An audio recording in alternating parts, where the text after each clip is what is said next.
الحمد لله رب العالمين والصلاة والسلام على سيد المرسلين محمد وآله وصحبه أجمعين. أما بعد، فقال الله تبارك وتعالى في القرآن المجيد: أعوذ بالله من الشيطان الرجيم، بسم الله الرحمن الرحيم، وأما ما ينفع الناس فيمكث في الأرض، صدق الله العظيم. حاضرین کرام، اللہ تبارک و تعالی نے انسانوں کو جو اعزاز بخشا ہے تمام مخلوقات کے مقابلے میں، کہ ان کو اللہ نے انسان بنایا، انسانیت رکھنے والا انسان اللہ کو محبوب ہے، پسندیدہ ہے. یعنی وہ انسان جو دوسروں کو نقصان دینے سے اپنے آپ کو بچا لے اور دوسروں کو نفع پہنچانے کی کوشش کرے، یہ واقعی وہی انسان ہے جو اللہ اور اللہ کے رسول کے نزدیک محبوب ہے. یہی وجہ ہے کہ نبی کریم حضرت محمد رسول اللہ صلی اللہ علیہ وسلم نے ارشاد فرمایا: خیر الناس من ينفع الناس، لوگوں میں بہتر وہ ہے جو لوگوں کو نفع پہنچائے. ایک انسان ہونے کی حیثیت سے اور بالخصوص ایک مسلمان ہونے کی حیثیت سے ہمارا یہ فرض منصبی ہے کہ ہم دوسروں کو نفع پہنچائیں. اگر ہم سے کسی کو کوئی نقصان پہنچے تو ظاہر بات ہے کہ ہم درندے تو نہیں جو دوسروں کو نقصان پہنچاتے ہیں. ہمیں اللہ تبارک و تعالیٰ نے دنیا کی تمام مخلوقات پر فوقیت عطا کی ہے، اور اس فوقیت کی بنیاد پر ہمارا یہ فریضہ ہے کہ ہم سب کو نفع پہنچائیں. اللہ تبارک و تعالیٰ کو وہ جانور بھی پسند ہے جو دوسروں کی نفع کی فکر کرتا ہے. آپ قرآن مجید کا مطالعہ فرمائیے. میں ایک جھلک آپ کو بتانا چاہتا ہوں کہ کس طرح اللہ تبارک و تعالیٰ نے روئے زمین پر گزرے ہوئے ان جانوروں کا تذکرہ اپنے کلام مجید میں کیا ہے جو ان جانوروں نے دوسروں کی نفع کی فکر کی. غور کیجیے کہ وہ کوا جو قابل اور حابل کے واقعے کے درمیان میں قرآن مجید میں بیان کیا گیا ہے، اس پس منظر میں کہ جب قابل نے حابل کو قتل کر دیا تو اللہ تبارک و تعالیٰ نے ایک کوے کو بھیجا. فبعث اللہ غرابا یبحث فی الارض لیریہ کیف یواری سوءۃ اخیہ، کہ ایک کتے نے، ایک کوے نے قابل کے ہاتھوں قتل ہوئے حابیل کو، جس کے بارے میں قابل فکر مند تھا کہ اس کے قتل کے بعد اس کو کیا کرے، اس لیے کہ اس کے سامنے کوئی ایسی صورت نہیں تھی، اس لیے کہ اس وقت تک کسی انسان کو قتل نہیں کیا گیا تھا، اس کو دفنایا نہیں گیا تھا. تو ایک کوے نے آ کر اس کو سبق سکھایا کہ اس نے ایک کوے کو دفن کر کے بتلایا. معلوم یہ ہوا کہ ایک کوا ایک انسانیت کو نفع پہنچا رہا ہے، سبق دے رہا ہے. اللہ کو یہ عمل اتنا پسندیدہ ہے کہ اللہ تعالیٰ نے قرآن مجید میں اس کوے کا تذکرہ فرمایا.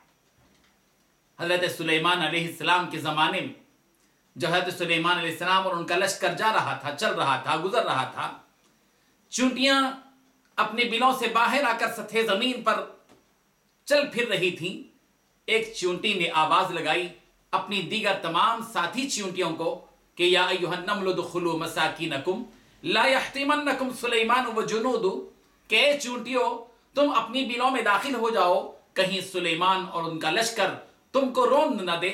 غور کیجیے، یہ چونٹی جو آج موجود نہیں رہی، اس کا نام و نشان نہیں ہے، لیکن اس چونٹی کا تذکرہ اللہ تبارک و تعالیٰ قرآن مجید میں محفوظ کر دیتے ہیں. اس کے ان الفاظ کو کیوں اللہ تبارک و تعالیٰ نے چونٹی کے ان الفاظ کو قرآن مجید میں محفوظ کیا؟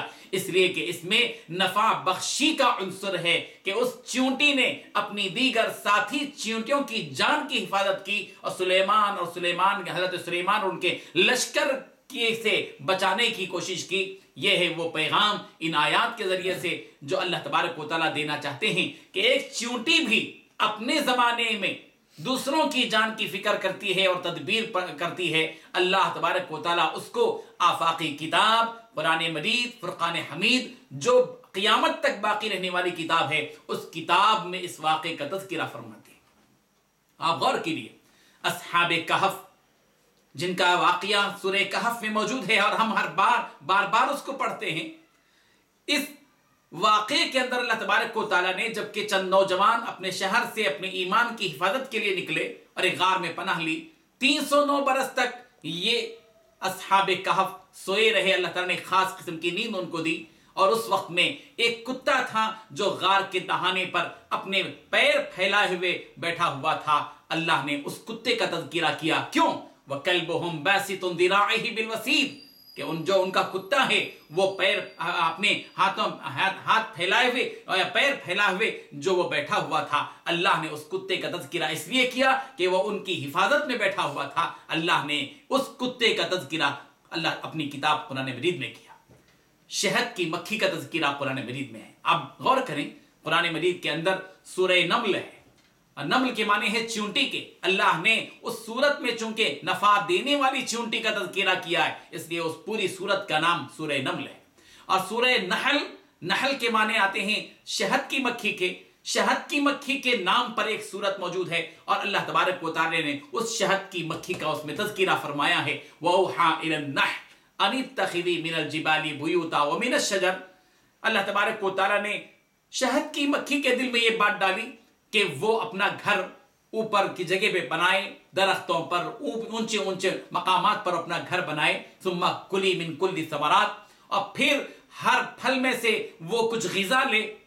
چنانچہ شہد کی مکھی کے دل میں یہ بات اللہ نے ڈالی، اور نتیجہ یہ ہوا کہ شہد کی مکھی وہ ہزاروں میل کی مسافت طے کرتی ہے، اور اس میں سے ان پھلوں میں سے وہ جوس لیتی ہے، اور اس کے بعد انسانوں کے لیے ایک ایسی نفع بخش چیز لا کر تیار کرتی ہے جس کو شہد کہا جاتا ہے، جس کے بارے میں قرآن مجید میں کہا فیہ شفاء للناس، کہ اس میں لوگوں کے لیے شفا موجود ہے۔ جو شہد کی مکھی انسانوں کی شفا کا باعث ہے، نفع پہنچاتی ہے، اللہ نے اس کا تذکرہ فرمایا۔ آپ غور کریں، سورہ بقرہ ہے قرآن مجید کے اندر، اور بقرہ کہتے ہیں گائے کو، اور سب سے طویل سورت ہے یہ جو موجود ہے قرآن مجید میں، اور اس میں اللہ تبارک و تعالی نے بقرہ کا لفظ استعمال فرمایا۔ اور بقرہ کا لفظ کیوں ہے؟ اس لیے کہ یہی وہ بقرہ ہے جس کے دودھ کو لوگ بکثرت استعمال کرتے ہیں، جو ہم سب کی غذا کا باعث ہے، اس سے تقویت ہم کو ملتی ہے۔ اور اللہ تبارک و تعالی نے اخرج من بطونها من بین فرث ودم لبنا خالصا سائغا للشاربین کہا گیا، کہ ایسے جانور جس کے اندر سے اللہ تبارک و تعالی ہم سب کے لیے بہترین سیراب کرنے والا، غذا دینے والا، تقویت پہنچانے والا دودھ اللہ تعالی ہم کو دیتے ہیں، وہ خون اور گوبر کے درمیان میں سے نکلتا ہے، نہ اس کے اندر خون کی آمیزش ہوتی ہے، اور نہ گوبر کی بدبو ہوتی ہے۔ یہ ہے اللہ تبارک و تعالی نے اس طرح سورہ انعام چوپائے ہے، جس پر سوار ہو کر لوگ ایک علاقے سے دوسرے علاقے کی طرف جاتے ہیں۔ یہ وہ سارے جانور ہیں جو انسانوں کے نفع کا باعث ہے۔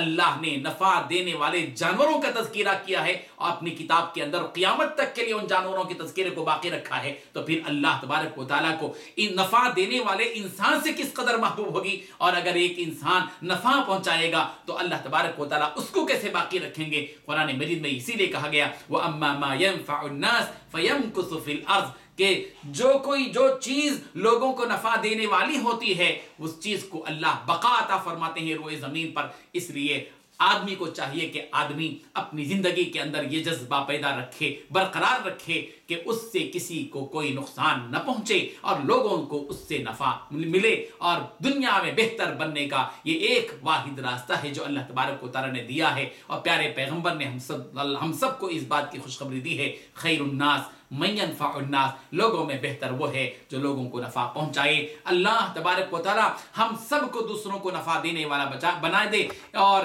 اسی مقصد کے تحت حیدرآباد کے اندر ایک تنظیم قائم کی گئی صفا بیت المال، جو صفا بیت المال چاہتا ہے کہ لوگوں کے اندر ایک جذبہ پیدا کرے، لوگوں کو ایک عظیم پیغام دے کہ لوگ دوسروں کو نقصان پہنچانے سے اپنے آپ کو بچانے، اور دوسروں کو نفع دینے کی ہر آن ہر لمحہ تدبیریں کریں، کوششیں کریں، فکر کریں، اور زندگی کے اندر یہ اس بات کی فکر کرتے رہیں۔ اللہ تبارک و تعالیٰ کہی ہوئی باتوں کو خود کہنے والے کو توفیق عطا فرمائے کہ اس پر عمل کرے، اور ہم سب کو اس بات کی توفیق عطا فرمائے۔ آمین۔ وآخر دعوانا الحمدللہ۔